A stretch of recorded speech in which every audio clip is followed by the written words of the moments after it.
overriding philosophy for business networking is something I call the circle of trust. It's why networking works. I want to go through the circle of trust. Well, here's you. Here's the person you want to meet.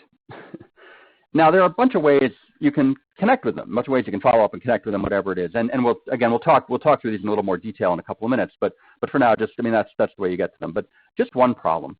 It doesn't scale, right? If you're trying to connect with a lot of people, then you need to connect with them all the time.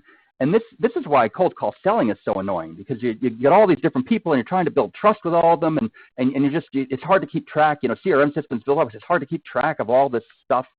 And so this is the hard way of doing it. But let's think about business networking, the way I like business networking to work. Here you are again. And here's someone you enjoy talking to.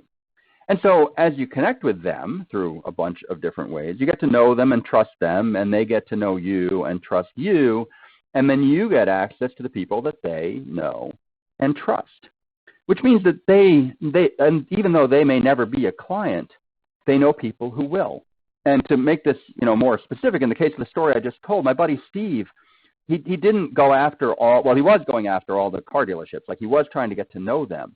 But it was much easier for him to get to know me and let me use my trust with the car dealership to connect him with the guy who would be a good lead for him, connect him with his prospect.